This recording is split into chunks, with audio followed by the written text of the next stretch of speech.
దేవుని పరిశుద్ధమైన ఘనమైన నామమునకు మహిమ ఘనత ప్రభావములు కలుగునుగాక. ఈ యొక్క సమయము దేవుని సన్నిధికి వచ్చి ఉన్నటువంటి దేవుని ప్రజలైన అందరికీ లైవ్ ద్వారా వాక్యాన్ని వింటున్న దేవుని ప్రజలైన అందరికీ ప్రభు అయిన యేసుక్రీస్తు నామమున శుభములు కలుగునుగాక. దేవుని ప్రజలైన వారలారా, ప్రతి విజ్ఞాపన సమయమందు అలాగే ప్రభువు దినమందు మనము ప్రత్యేకమైన వాక్య భాగములను, ప్రత్యేకతతో కూడిన అంశములను వింటూ వస్తున్నాం. ఆ వాక్యముల ద్వారా బలపరచబడాలని, దేవుని యొక్క మహిమలో ఎత్తబడే సంఘముగా సిద్ధపరచబడాలని ప్రభువైన యేసుక్రీస్తు నామమున ఒక దైవజనునిగా మీ అందరి కొరకు ప్రార్థన చేస్తూ ఆసక్తితో ఆశ కలిగి ఉంటున్నాను. మరి యొక్క ప్రత్యేకమైన ఈ సమయంలో అనేకులు రాకడ ఎప్పుడు వస్తుంది, ప్రభువు దినం ఎప్పుడు వస్తుంది, దేవుని రాకడ ఇంకా ఎప్పుడు అనేటటువంటి సందిగ్ధం అనే పరిస్థితులలో ఉంటున్నారు. అలాంటి ఆ సందిగ్ధం అనే దానికి ముగింపుగా దేవుని యొక్క లేఖనముల ద్వారా మనం పరిశీలన చేయాలన్న తలంపు దేవుడు అనుగ్రహించాడు. అందును బట్టి దేవునికే మహిమ కలుగునుగాక. మరి ఇలాంటి ఈ సమయంలో ప్రభువు రాకడ ఎప్పుడు, దేవుని రాకడ ఎప్పుడు, ఈ విషయాలను గురించి మనం అనేకులు వాక్యాన్ని పంచుకునే సమయంలో దొంగ వలె వస్తాడని, అలాగే ఆర్భాటంతో వస్తాడని ఇలాంటి సందేశాలను మనం వింటుంటాం. కానీ దేవుని రాకడ ఎప్పుడు అనేదాన్ని మనం ఇంకా బాగా అర్థం చేసుకోలేని పరిస్థితి కూడా ఉందని నా అభిప్రాయం. మరి అలాంటి సందిగ్ధతలకు అన్నిటికీ కూడా ముగింపు ఈ వాక్య భాగం. దయచేసి సమయాన్ని చూడొద్దు, అలాగని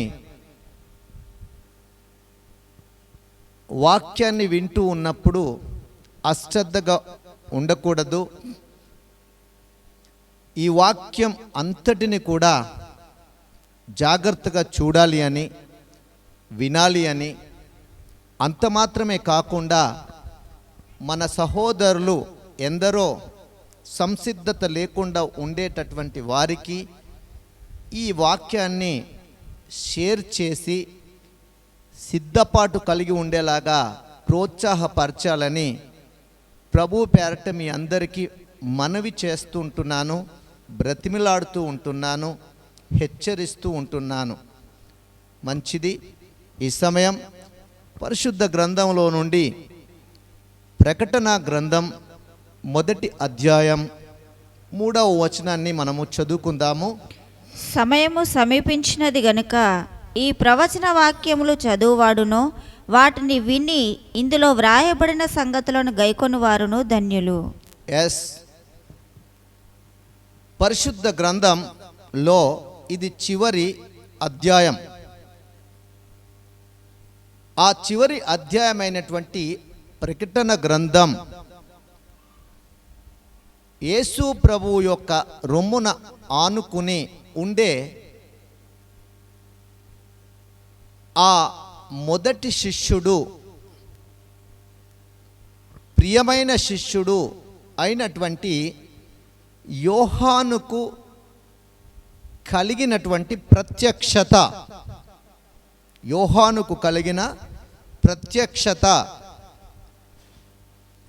దేవుడు తన దాసులకు బయలుపరచకుండా ఏది కూడా చేయడు. ఆయన దాసులకు తెలవకుండా ఏది కూడా చేయడు అనే విషయం ప్రతి ఒక్కరు కూడా గ్రహించాలి. నినివే అనే పట్టణం నాశనం కాబోతుందన్న విషయం ఆ దేశాన్ని పరిపాలిస్తున్న రాజుకు కానీ, అక్కడ ఉన్న ప్రజానీకానికి కానీ, ఆ దేశంలో ఉన్నటువంటి జ్ఞానులైనటువంటి వారికి కానీ తెలియదు. కానీ అది నాశనం కాబోతుందన్న విషయం తన యొక్క దాసుడైనటువంటి యోనా అనే ప్రవక్తకు మాత్రము తెలుసు. అలాగే 430 సంవత్సరములు బానిసత్వములో ఉండి ఆ బానిసత్వములో నుండి విడుదలను పొంది వాగ్దాన దేశమును పొందుకుంటారు అన్నటువంటి ఈ విషయం తన దాసుడైనటువంటి అబ్రహాముకు తప్ప ఇంకా ఎవరికి కూడా తెలియదు. 400 సంవత్సరాల తర్వాత ఆ దేశంలో ఉన్నటువంటి వారికి, ఐగుప్తు దేశంలో ఉన్న తన ప్రజలకు, ఆ ఐగుప్తు దేశాన్ని పరిపాలిస్తున్నటువంటి రాజుకు, అక్కడున్నటువంటి ప్రజలకు జరగబోయేదంతా కూడా ఆన్ బిఫోర్, అంటే జరిగే కంటే 430 సంవత్సరాల ముందుగా తన దాసుడైనటువంటి అబ్రహాముకు తెలుసు. ఆ విషయం అబ్రహాముకు మాత్రమే కాదు, అబ్రహాము యొక్క సంతానమైన ఇస్సాకుకు కానీ, యాకోబుకు కానీ, వీళ్ళందరికీ కూడా దేవుడు చేయబోయే అంతా కూడా తెలుసు.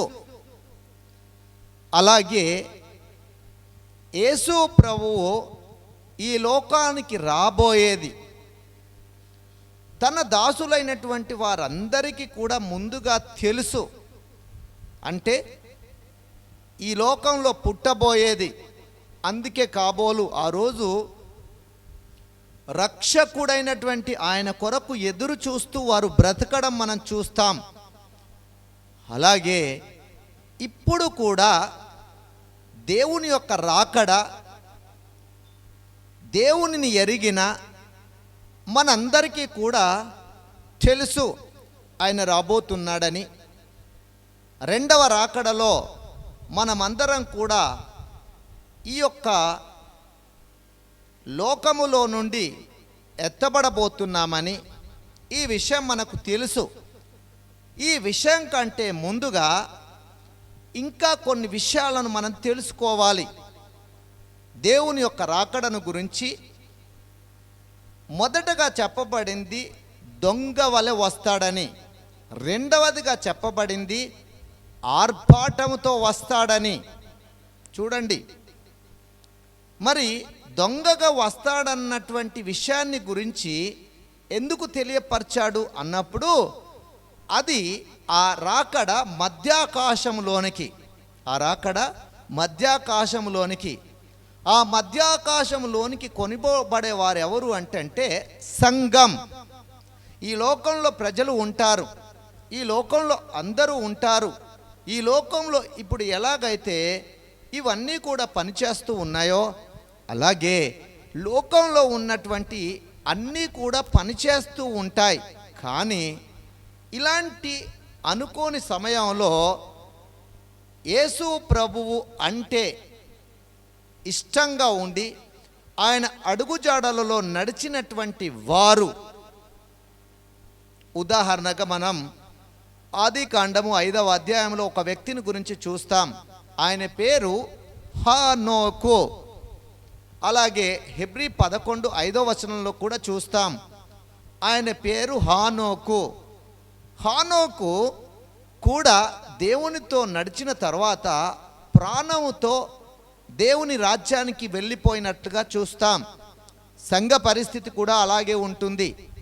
ఈరోజు ఆయన అడుగుజాడలలో నడిచినటువంటి వారు, నమ్మకస్తులుగా ఉన్నటువంటి వారు, నమ్మకమైన జీవితాన్ని కలిగి ఉన్నటువంటి వారు ఈ లోక సంబంధమైనటువంటి పాపములో చిక్కుపడకుండా, మలినమును అంటించుకోకుండా ఎవరైతే దేవుని రాకర కొరకు సిద్ధపరచబడుతున్నారో, ఆ సిద్ధపాటు కలిగిన జీవితం కొరకు ఆసక్తిని చూపిస్తున్నారో వారంతా కూడా అకస్మాత్తుగా ఏం చేయబడతారంటే ఈ లోకములో నుండి ఎత్తబడిపోతారు. వాళ్ళు ఎక్కడికి వెళ్ళారో, ఏమైపోయారో, వాళ్ళు ఎక్కడ ఉన్నారో అని లోకమంతా కూడా ఆరా తీస్తుంది. పలాని ఇంట్లో ఓ 2 కనబడడం లేదని, పలాని గ్రామంలో ఓ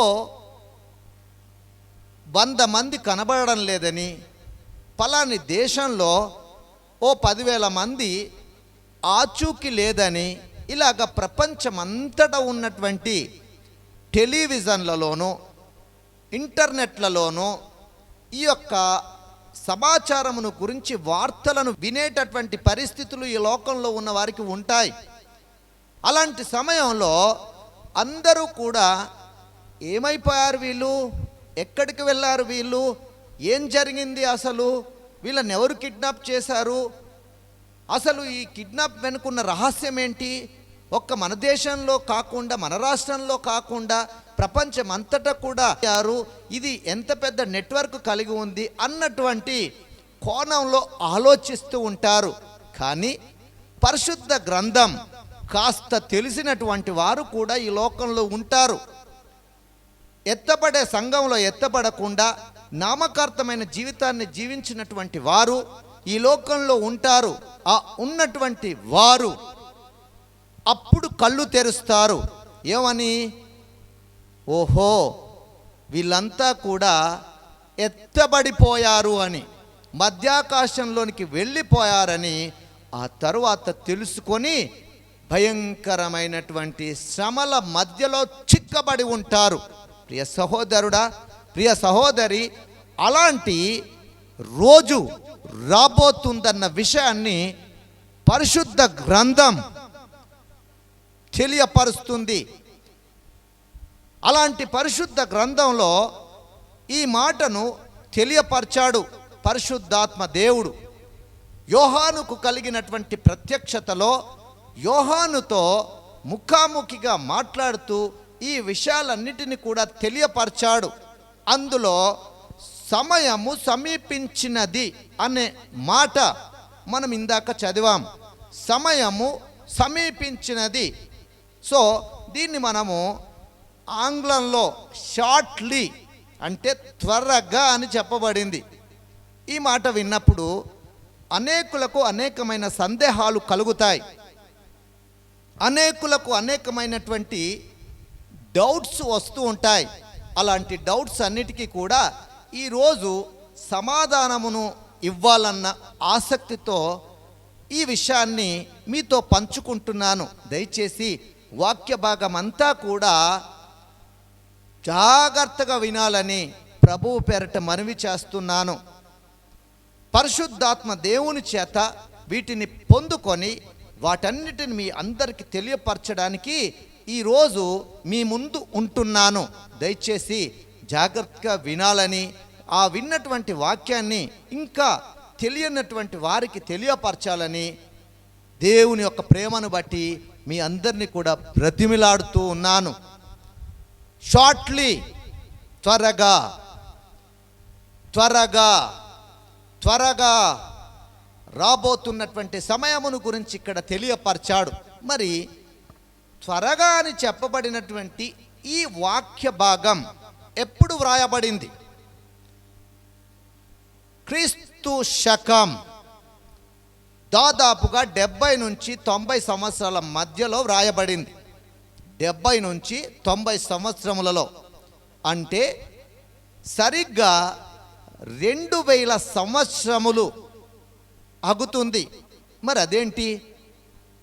త్వరగా రాబోతున్నదన్న ఈ విషయము త్వరగా కాకుండా ఇంతకాలం 2000 సంవత్సరాలు అయ్యింది.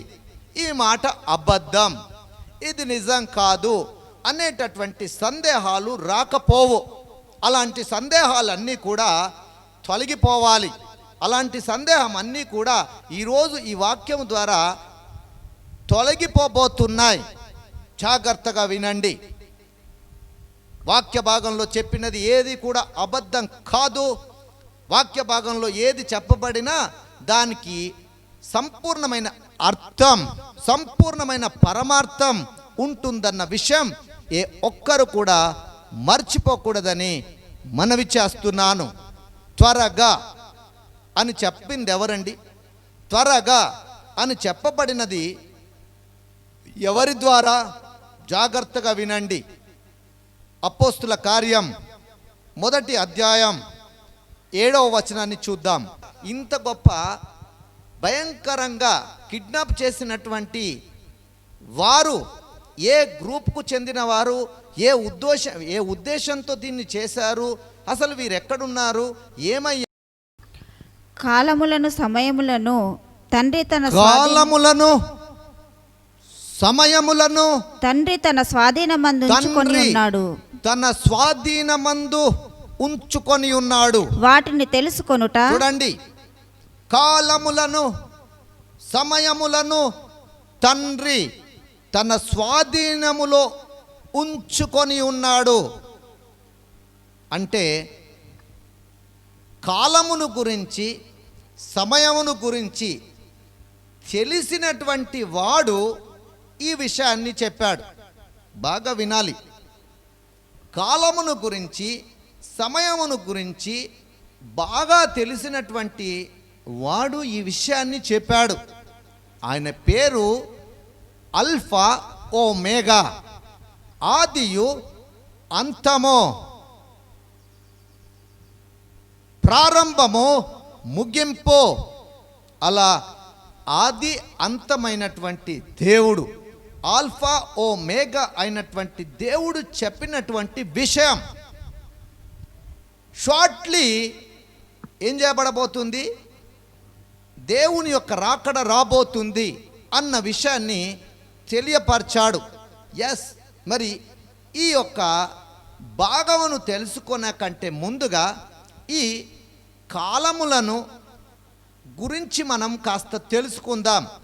ఇప్పటి వరకు జరిగినటువంటి కాలములను మన యొక్క వేద పండితులు పరిశుద్ధ గ్రంథాన్ని బాగా అర్థం చేసుకొని బాగా దాన్ని ఉపాసన పట్టినటువంటి వేద పండితులు ఈ కాలములను నిర్ణయించారు. వీటిని యుగములు అని చెప్పి అన్నారు.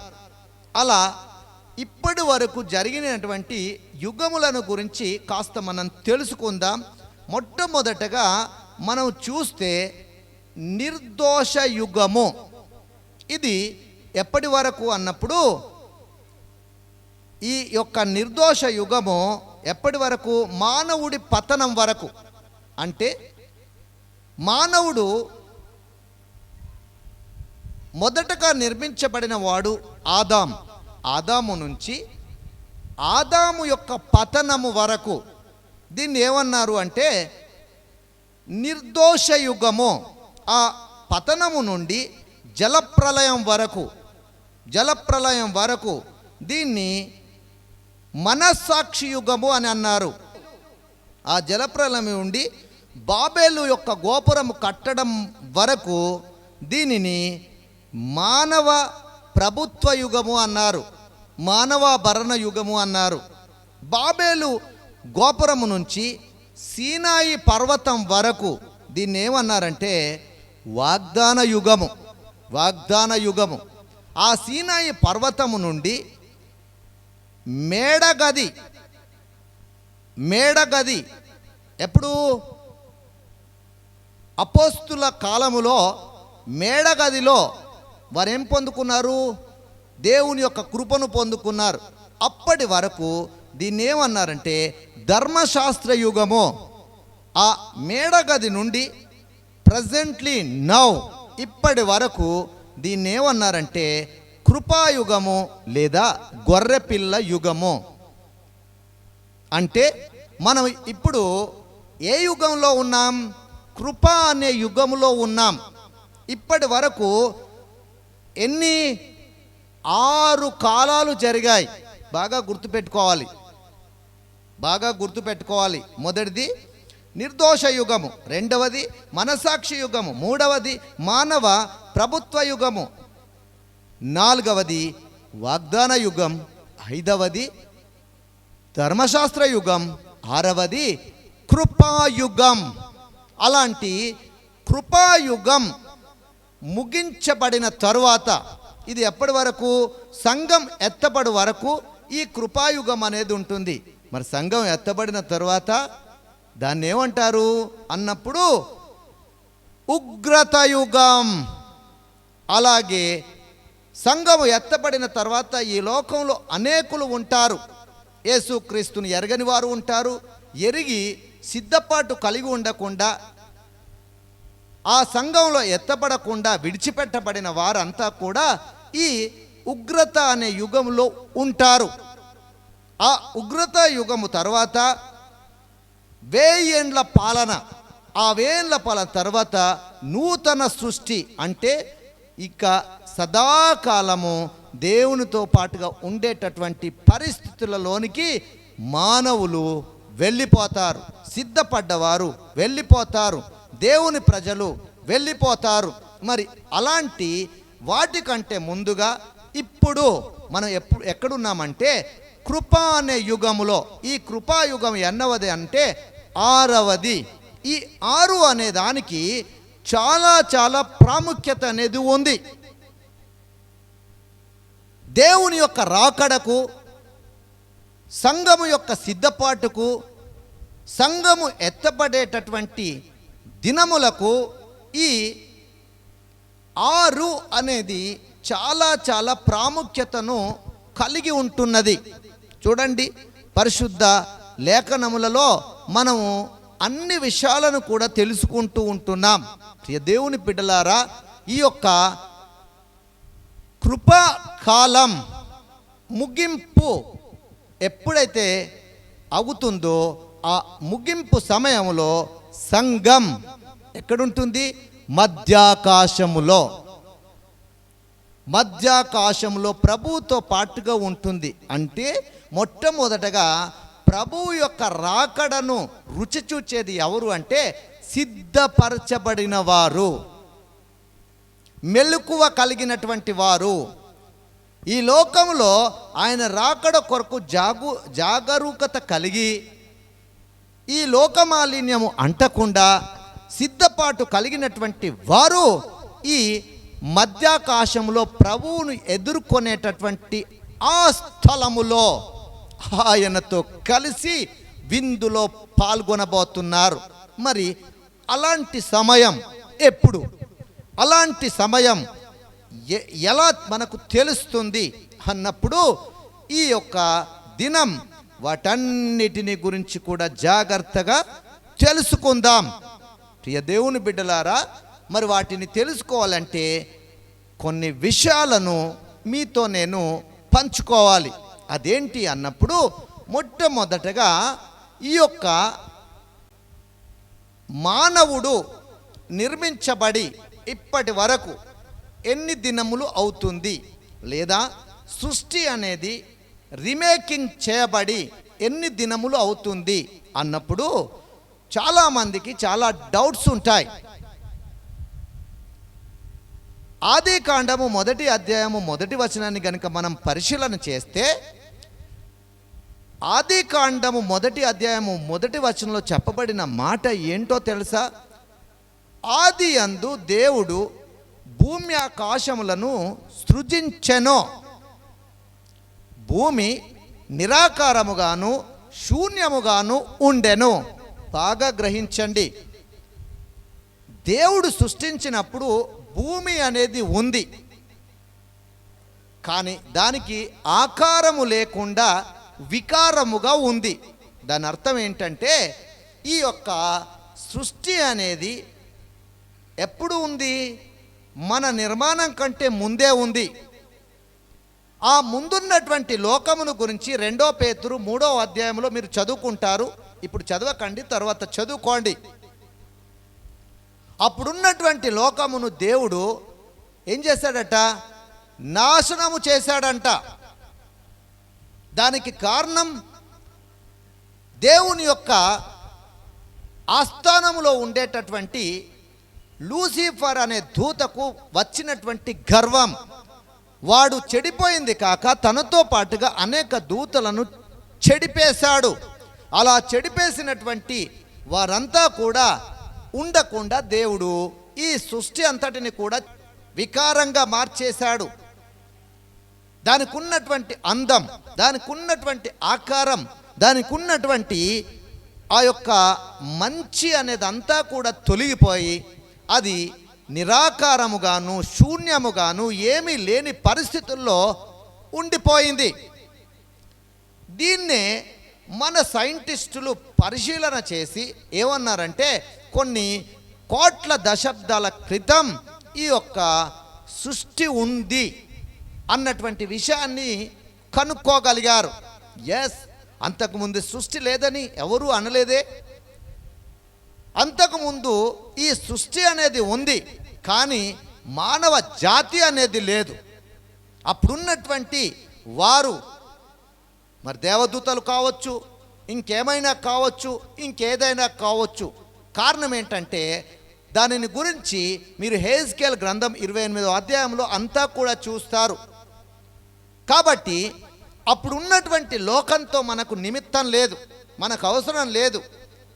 కానీ సైన్స్ పరంగా మనము కొన్నిటిని ఎదుర్కోవాల్సి వచ్చినప్పుడు అప్పుడు ఉన్నదా లేదా అంటే అప్పుడు ఒక లోకం ఉంది. ఆ లోకం అంతా కూడా నశించిపోయింది, అదంతా కూడా వికారంగా మార్చబడిపోయింది. అలా వికారముగా మార్చబడిపోయినటువంటి ఆ సృష్టిని దేవుడు ఏం చేస్తాడంటే అందముగా మార్చాడు.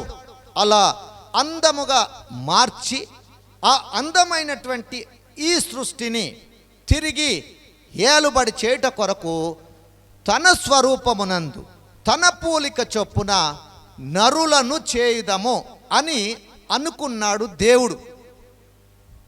తండ్రి, కుమార, పరిశుద్ధాత్మ అనే ఈ ముగ్గురు మీరు ఆదికాండం 1వ అధ్యాయం 26వ వచనంలో చూస్తారు. అనుకొని తన స్వరూపంలో తన పోలిక చొప్పున నరులను అనగా పురుషునిగాను స్త్రీనిగాను చేశాడు. అలా ఈ సృష్టిని ఏలుబడి చేయుట కొరకు దేవుడు నరులను అనగా మనలను చేశాడు. అలా చేసి వారిని ఆశీర్వదించాడు. ఏమని? మీరు ఫలించి అభివృద్ధి పొంది విస్తరించి లోపరుచుకొని ఏలుబడి చేయడండి అని చెప్పి 5 ఆశీర్వాదాలను ఇచ్చాడు. అలాంటి ఆశీర్వాదమును పొందుకున్న మానవుడు సాతాను చేత శోధించబడి ఏమైపోయాడు? పతనమైపోయాడు. అంటే మళ్ళీ సృష్టి అంతా కూడా పతనమైపోయినటువంటి పరిస్థితిలోనికి వచ్చింది. ఇదంతా మీరు ఆదికాండము 3వ అధ్యాయంలో అంతా చూస్తారు. ఈ సృష్టి అంతా కూడా ముళ్ళ తుప్పలను, గచ్చ పొలములను, ఇలా సృష్టి అంతా కూడా మళ్ళీ చెడిపోయినటువంటి పరిస్థితిలోనికి వచ్చింది. అలాంటి చెడిపోయినటువంటి సృష్టిని దేవుడు ఎన్ని దినములలో చేశాడు అన్నప్పుడు 6 దినములు. బాగా గుర్తుపెట్టుకోండి. ఇందాక మీకు చెప్పాను 6 యుగములను గురించి, మళ్ళీ చెప్తున్నాను 6 దినములను గురించి. 6 దినములలో ఈ సృష్టిని చేశాడు. ఈ చేయబడినటువంటి సృష్టి ఏం చేయబడింది? మళ్ళీ అపవాది చేత శోధించబడినటువంటి మానవుడు అపవాది చేతిలో ఏమైపోయాడు? బలహీనుడైపోయాడు. తాను చెప్పినటువంటి మాయ మాటలకు మోసపరచబడి అవ్వ తద్వారా ఆదాము అవ్వలలో నుండి వచ్చినటువంటి సంతానమైన మనమందరం మోసగించబడిపోయాం.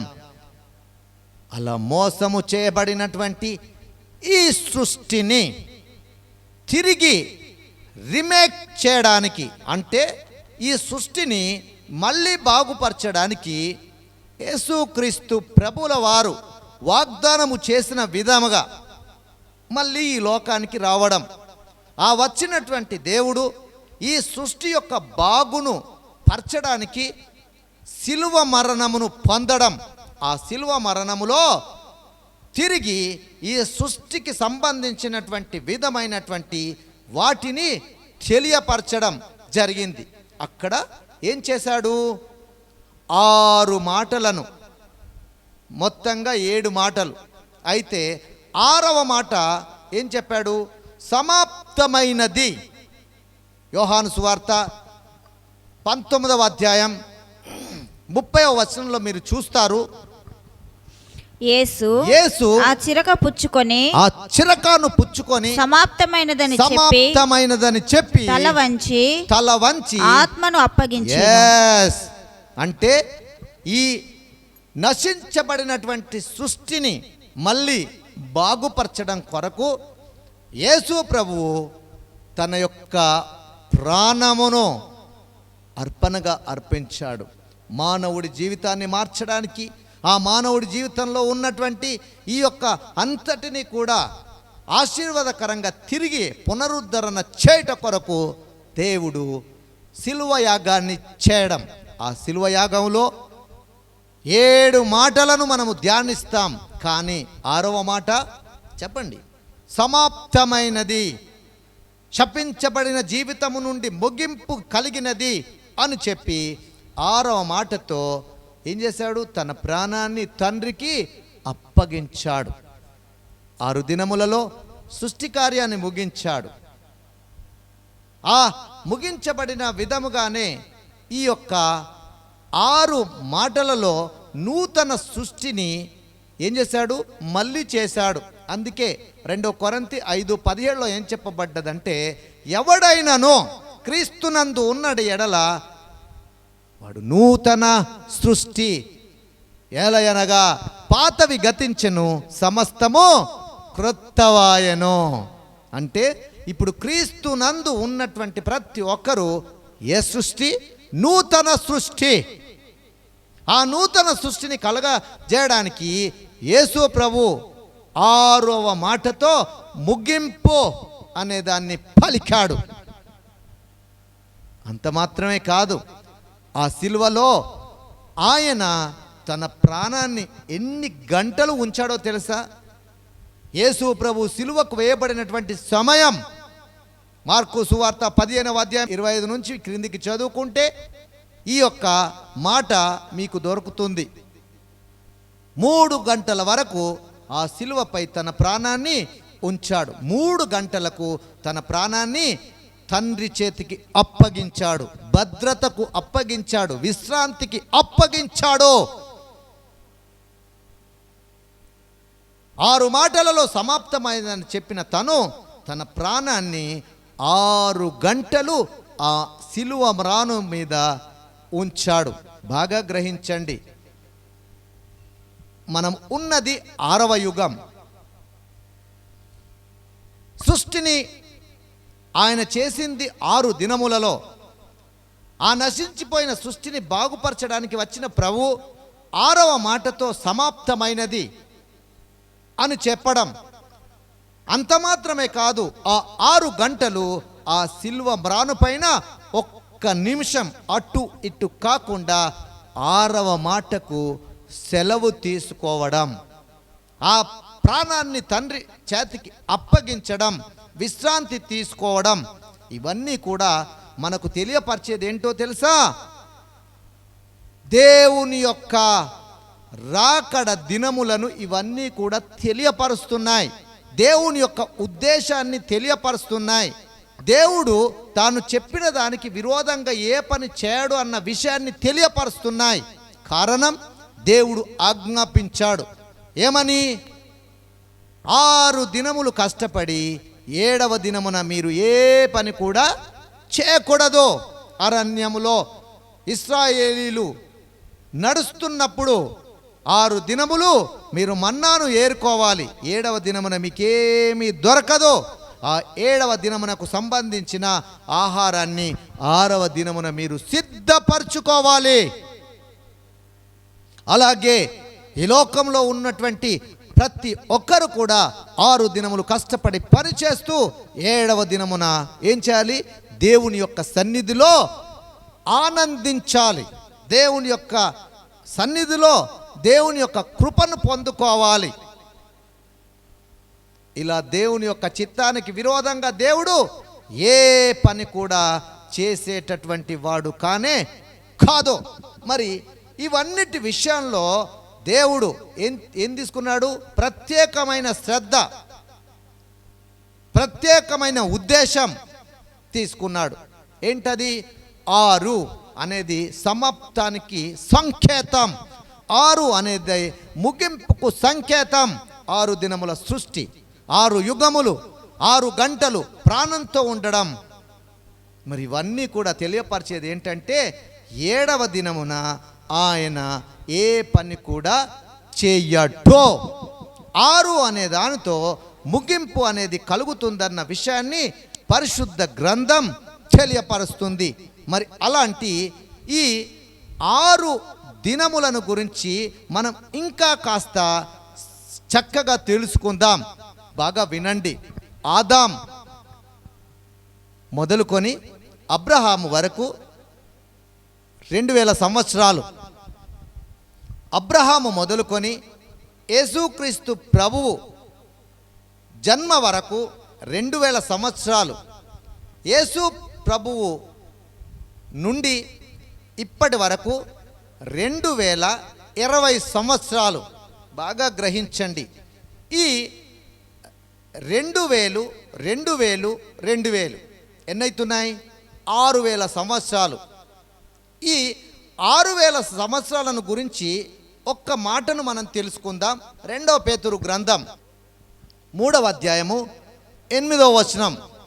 ప్రియులారా, ఒక సంగతి మర్చిపోకుడి. ఒక సంగతి మర్చిపోవద్దు. ఏమనగా, ఏంటంటే ప్రభువు యొక్క దృష్టికి ఒక దినము 1000 సంవత్సరముల వలెను. 1000 సంవత్సరముల వలెను. 1000 సంవత్సరములు 1000 సంవత్సరములు ఒక దినము వలెను ఉన్నవి. దేవుని యొక్క దృష్టిలో ఒక్క దినం మన యొక్క జీవితంలో 1000 సంవత్సరాలు. దేవుని యొక్క దృష్టిలో పర్ డే మన యొక్క జీవితంలో 1000 ఇయర్స్ 1000 సంవత్సరాలు. చూడండి, దేవుని దృష్టిలో ఒక్క దినం మన జీవితాల్లో 1000 సంవత్సరాలు. మరి ఆదాము మొదలుకొని ఇప్పటి వరకు ఎన్ని వేల సంవత్సరాలు? 6020 సంవత్సరాలు. ఇప్పుడు దేవుని యొక్క దృష్టిలో ప్రతి 1000 సంవత్సరానికి ఎన్ని దినాలు? ఒక్క దినం. అంటే ఇప్పుడు 6000 సంవత్సరాలకు దేవుని దృష్టిలో ఎన్ని దినాలు? 6 దినాలు. 6 దినముల సృష్టి, సిలువపై పలికినటువంటి 6 మాటలు. అంత మాత్రమే కాకుండా 6 గంటలు తన ప్రాణాన్ని ఆ మ్రానుపై ఉంచడం. అది మాత్రమే కాకుండా దేవుని యొక్క ఆజ్ఞ 6 దినములు కష్టపడి 7వ దినమున ఏ పని చేయకూడదు, అది విశ్రాంతి దినం. అంత మాత్రమే కాకుండా మనం ఉన్నటువంటి యుగం ఇది 6వ యుగం. ఏంటా 6వ యుగం? కృపాయుగం. ఈ యొక్క లెక్క ప్రకారముగా ఏంటి? 6 దినముల తర్వాత ఆ ప్రభు ఏ పని కూడా చేయడు. అంటే ముగింపు అనేది చేసేటటువంటి దినం. ఇప్పుడు చెప్పండి, ఇప్పుడు ప్రపంచమంతా కూడా ఎక్కడికి వచ్చింది? ముగించబడే దినములలోనికి. అంటే 20 సంవత్సరాలు ఎక్స్ట్రాగా అయిపోయింది. వాస్తవంగా 6 దినముల తర్వాత ఆయన ఏ పని చేయడు. అది విశ్రాంతి దినం, అది విశ్రాంతి కాలం, అది విశ్రాంతి తీసుకునే సమయం. అలాంటి విశ్రాంతి సమయమును కూడా ఇప్పుడు దేవుడు ఏం చేస్తున్నాడంటే ఇంకా వినియోగిస్తున్నాడు, పొడిగించాడు. ఎన్ని దినములు? 20 సంవత్సరాలు. అంటే విశ్రాంతి దినంలో మనం 20 సంవత్సరాలు అనుభవించాం. 20 సంవత్సరాలు అంటే ప్రారంభ దశలో మనం ఉన్నాం. చెప్పండి, ఈ ప్రారంభ దశ ఇలా ఉంచడానికి గల కారణం ఏంటి? అది కూడా ప్రభువు తెలియపరిచాడు. ఆ కింది వచనంలో 3:9 వచనం, కొందరు ఆలస్యమని ఎంచుకొనున్నట్లు ప్రభు తన వాగ్దానమును గూర్చి ఆలస్యం చేయువాడు కాదు, కానీ ఎవడును నశింపకూడదని ఇచ్చయింపక అందరూ మారు మనసు పొందవలెనని కోరుచు మీ ఎడల దీర్ఘశాంతము గలవాడై ఉన్నాడు. ప్రభు యొక్క ప్రేమను వెల్లడిపరుస్తున్నాడు. 7వ దినమున ఏ పని చేయనటువంటి దేవుడు 7వ దిన ప్రారంభం అయినప్పటికీ ఇంకా తన ప్రేమను వెల్లడిపరుస్తూ తన రాకడను ఆలస్యం చేస్తున్నాడు. మరి ఆయన ఆలస్యం వెనుక ఉన్నటువంటి ఉద్దేశం నీ మార్పే. ఆయన ఆలస్యం వెనుక ఉన్న ఉద్దేశం నీ జీవితంలో నీవు సిద్ధపడడం కొరకే. ఇప్పటి వరకు ఇంకా ప్రభు ఎప్పుడు వస్తాడో, ఇంకా సమయం ఉంది కదా అనుకుంటూ నీవు అనుకుంటున్నావేమో, కానీ ఆయన రాకడ యొక్క సమయం సంపూర్ణంగా అయిపోయింది. ఆయన రాకడ యొక్క దినములో మనం ఉన్నాం. ఆ రాకడ దినములను గురించి పరిశుద్ధాత్మ దేవుడు తెలియపరుస్తూ ఏమన్నాడు? షార్ట్లీ, సమయము సమీపించినది, సమయము ఆసన్నమైనది అని చెప్పాడు. 2000 సంవత్సరాల క్రితం, బాగా గ్రహించండి, షార్ట్లీ అన్నాడు, కానీ 2000 సంవత్సరాలు అయింది. మరి షార్ట్లీ అన్నదానికి ఇంకా సమయం ఉందా అని మనం అనుకోవచ్చు. అయితే ఇక్కడే జాగ్రత్తగా మీరు వినాలని ప్రభు పేరట మనవి చేస్తున్నాను. ఇప్పుడు 6000 సంవత్సరాలు అనగా 6 దినాలు. 6 దినములలో నుండి 2 దినాలను తీసేయండి. ఎన్ని ఉంటాయి? 4 దినాలు. అంటే ఈ ప్రవచన వాక్యం రాయబడ్డప్పుడు 4 దినాలు అయిపోయాయి. ఈ ప్రకటన గ్రంథంలో ఈ ప్రవచన వాక్యాన్ని రాసినప్పుడు 4 దినాలు అయిపోయాయి. 2 దినాలే బాకున్నాయి. అంటే 2000 సంవత్సరాలు బాకున్నాయి. 4000 సంవత్సరాలు అయిపోయాయి. 2000 సంవత్సరాలు ఉన్నాయి. చెప్పండి, 4000 సంవత్సరాలు ఎక్కువ, 2000 సంవత్సరాలు ఎక్కువ?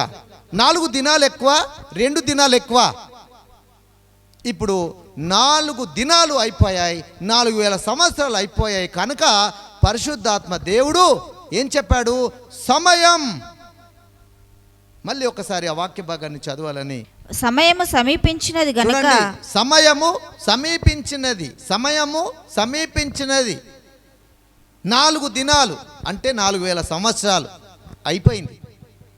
ఎంత బాకీ ఉంది? 6th డేకు ఎంత బాకీ ఉంది? 2000 సంవత్సరాలే. కనుక పెద్ద సగం అయిపోయింది, చిన్న సగం ఉంది. చిన్న సగం కూడా కాదు, ఓ పావు. కాబట్టి పరిశుద్ధాత్మ దేవుడు ఏమన్నాడు? సమయము సమీపించినది గనుక. షార్ట్లీ. చెప్పండి, 4 దినాలు అయిపోయానంటే 2 దినాల గురించి షార్ట్లే కదా. కాబట్టి సమయము సమీపించినది అన్న విషయాన్ని దేవుడు తెలియపరిచాడు. సహోదరుడా, దేవుని బిడ్డ, ఇంకా నీ బ్రతుకులో మార్పు పొందకుండా, ఇంకా నీ జీవితంలో అశ్రద్ధ చేస్తూ, ఇంకా నీ జీవితంలో దేవుని ఆలయానికి వెళ్ళకుండా, ఇంకా నీ జీవితంలో త్రాగుబోతుతనాన్ని విడవకుండా, ఇంకా నీ జీవితంలో తిరుగుబోతుతనాన్ని విడవకుండా, ఇంకా నీ జీవితంలో అబద్ధాలు మారకుండా, శరీర కార్యాలు మానకుండా, అపవిత్రమైన పనులు విడవకుండా, ఇంకా నీ జీవితాన్ని పాపముల వైపు త్రిప్పుతున్నావేమో, ఆ పాపపు మార్గాల్లో నడుస్తున్నావేమో, ఆ పాపముతోనే జీవిస్తూ పరిశుద్ధుడను అనుకుంటున్నావేమో. అయితే వినో, దేవుని రాకడా షార్ట్లీ అని చెప్పబడిన దినాలు అయిపోయాయి. అయినా తన రాకడను ఏం చేశాడు దేవుడు? ఆలస్యం చేస్తున్నాడు. ఎందుకు ఆలస్యం? నీ మార్పు కొరకు, నీ జీవితంలో నీ మారు మనసు పొందుట కొరకు, నీ జీవితంలో ఉన్న నీ పాపాలను విడిచిపెట్టి ప్రభువు దినం అనగా ఎత్తబడే దినం నువ్వు ఎత్తబడుట కొరకు ఆయన ఇంకా నీపై ప్రేమను చూపిస్తున్నాడు. ఆ ప్రేమను గనుక అశ్రద్ధ చేసావా, జాగ్రత్త. ఆయన రాకడ దినాల్లో గనుక మనం ఎత్తబడకపోతే మన పరిస్థితి భయంకరమైన పరిస్థితి. ఆ పరిస్థితిని తట్టుకోవడం కంటే చనిపోవడం మేలు అనుకుంటాం. కానీ చనిపోతే ఎక్కడికి వెళ్తావు? నరకానికి. అలాంటి భయంకరమైన ఉగ్రత దినములు అతి సమీపముగా ఉన్నాయి. అలాంటి ఉగ్రత దినములలోనికి ప్రవేశించకంటే ముందు పరిశుద్ధులైనటువంటి వారిని వేరుపరచుట కొరకు, విశ్వాసులైనటువంటి వారిని అవిశ్వాసులలో నుండి వేరుపరచుట కొరకు పంపబడిన తెగులు ప్రపంచమంతట చుట్టి విశ్వాస జాబితాను వెలుపలికి తీస్తుంది. విశ్వాసుల యొక్క జాబితాను బయటకు తీస్తుంది. ఆ బయటకు తీస్తున్నటువంటి ఈ యొక్క దినములు రాకడకు సూచనలుగా ఉన్నాయి. దేవుని ఉగ్రత రాబోతున్న దానికి సూచనలుగా ఉన్నాయి. అంత భయంకరమైన ఆ పరిస్థితి మనలోకి రాకుండా ముందు జాగ్రత్తగా మనం అలర్ట్ అయి దేవుని రాకడ కొరకు సిద్ధపరచబడదాం. ఆయన రాకడలో ఎత్తబడదాం. ఆయన రాకడను గురించి తెలియపరుస్తూ 1 తెస్సలోనిక 5వ అధ్యాయంలో 2వ వచనం నుండి చదివితే చూడండి ఏమనుందో. సహోదరులారా, ఆ కాలములను గూర్చియు ఆ సమయములను గూర్చియు మీకు వ్రాయనక్కరలేదు. చూడండి, వ్రాయనక్కరలేదు. కారణం చదువు. రాత్రి వేళ దొంగ ఏలాగు వచ్చునో. దొంగ చూడండి, ఆ సమయమును గురించి ఆ కాలమును గురించి వ్రాయనక్కరలేదు. కారణం పరిశుద్ధాత్మ దేవుడు ఇప్పుడు తెలియపరుస్తున్నాడు గనక, ఆ రాకడ దినముల యొక్క దినముల సంఖ్యను తెలియపరుస్తున్నాడు గనక. ఆ వ్రాయబడినటువంటి దినమున 4000 సంవత్సరాలు అయిపోయాయి. అంటే 4 దినాలు, 2 దినాలు బాగున్నాయి కనుక ఆ 2 దినములను గురించి ఇప్పుడు తెలియపరుస్తున్నాడు. పరిశుద్ధాత్మతో నింపబడిన ప్రతి దైవజనుడు ఈ వాక్య భాగాన్ని అర్థము చేసుకొనుగాక. ఆ 2 దినములు ఇప్పుడు ఏమయ్యాయి? అయిపోయాయి. 20 సంవత్సరాలు ఎక్స్టెన్షన్. కారణం నీ మార్పు కొరకే. కారణం జీవితంలో మారు మనసు పొందకుండా భక్తి ముసుగులో భక్తిహీనులుగా బ్రతుకుతున్న వారి జీవితము సరిదిద్దబడుట కొరకే దేవుడు ఈ ప్రేమను కనపరుస్తూ ఉన్నాడు. ఆ కనపరుస్తున్న ప్రేమను అలక్ష్యం చేస్తే ఉగ్రత తప్పదు. సంఘము ఎత్తబడబోతుంది. సంఘము ఎత్తబడబోతుంది. ఆ మహిమలోనికి వెళ్ళబోతుంది. ఆ మహిమలోనికి వెళ్ళబోయే గుంపులో నీవు ఉండాలి అంటే నీ బ్రతుకును మార్చుకోవాలి, నీ జీవితాన్ని మార్చుకోవాలి, విశ్వాసంలో ఎదగాలి, ఆ విశ్వాసమందు వృద్ధిపరచబడాలి, భక్తిహీనతను తొలగించుకోవాలి, పాపపు క్రియలను విడిచిపెట్టాలి, పరిశుద్ధమైన జీవితాన్ని జీవించాలి. అలా నీ జీవితంలో నీవు మారు మనసు పొంది ఉన్నప్పుడు దేవుని రాజ్యంలోనికి ఎత్తబడబోతున్నావు. మధ్యాకాశంలోనికి ఎత్తబడబోతున్నావు. ఆ మధ్యాకాశంలోనికి ఎత్తబడబోయే దినం ఎలా ఉంటుందో తెలుసా? దొంగ. చదవమ్మా. రాత్రి వేళ దొంగ ఏలాగు వచ్చునో. దొంగ చెప్పండి. ఇంట్లో కన్నం వేసే దొంగ ఈరోజు నేను వస్తున్నాను హో అంటూ చాటింపు చేసుకుంటూ వస్తాడా? చాటింపు చేసుకుంటూ వస్తాడా? ఎలా వస్తాడో అకస్మాత్తుగా దాడి చేసినట్లుగా వస్తాడు. అనుకోని సమయంలో వస్తాడు. ఇదే విషయాన్ని మత్తయి సువార్త 25 అధ్యాయంలో చెప్పాడు దేవుడు. బుద్ధిగల కన్యలని, బుద్ధిహీనులైన కన్యకలని 5 సిద్ధపడ్డారు, 5 విడువబడ్డారు. అంతా కన్యకలే, అంటే అంతా రక్షింపబడ్డవారే. కానీ రక్షింపబడిన వాళ్ళలో వాక్యముతో నడిపించబడ్డ 5 సిద్ధలలో నూనెను సిద్ధపరచుకొని ఉన్నవారు ఎత్తబడ్డారు. అలాగే వాక్యముతో నడిపించబడకుండా అశ్రద్ధ చేస్తూ వచ్చినటువంటి వారు విడువబడ్డారు.